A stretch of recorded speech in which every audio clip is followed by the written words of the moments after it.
Most people didn't decide to adopt AI at work. They didn't run a pilot or write a policy. They didn't stop to ask whether this was the right moment. They didn't evaluate it, formally approve it, or redesign workflows. They just started using it to clean things up, to save time, to get unstuck when work felt heavy or unclear.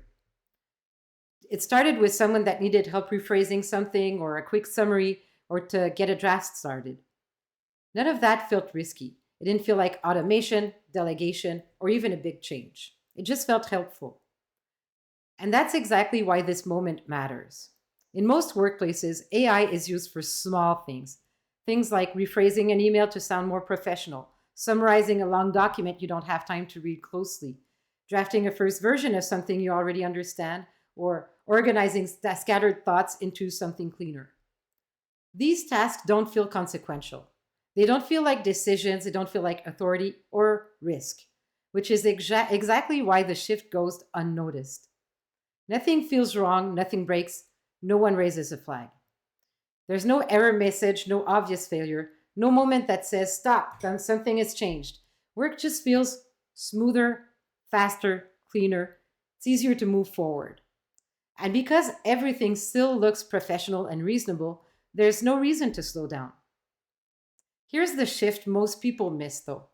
AI removes friction, and friction used to be where judgment lived. Before AI, friction showed up in small but important ways. You hesitated before writing something.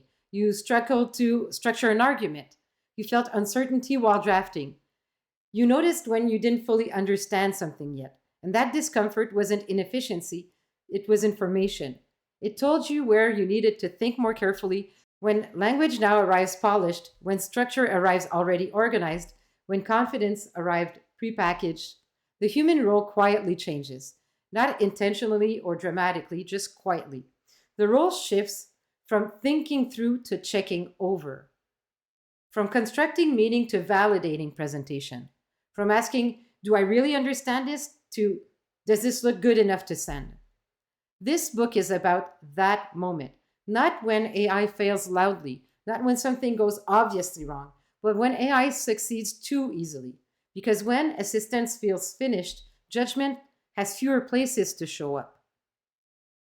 This shift is hard to notice for a very simple reason.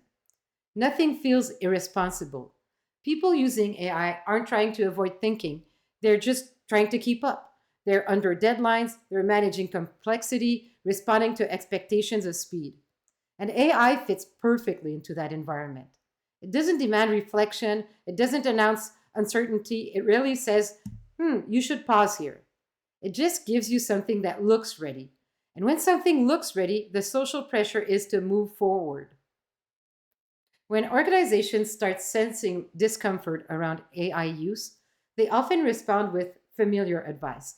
You'll hear things like just be careful, keep a human in the loop, make sure you review the output. That sounds reasonable, but here's the problem. Review is not judgment. Review often checks clarity, structure, tone, surface logic. Judgment does something different. Judgment accepts responsibility. Judgment means being able to say, this makes sense because I understand why. I can explain the reasoning behind this. I'm willing to stand behind this if it's questioned. You can review something carefully and still never truly exercise judgment over it. This book exists because those two activities are often treated as the same. And once they're confused, responsibility starts to blur. Subscribe if you lead with responsibility, and if your team needs help restoring that clarity, well, that's what we do. See you in the next one.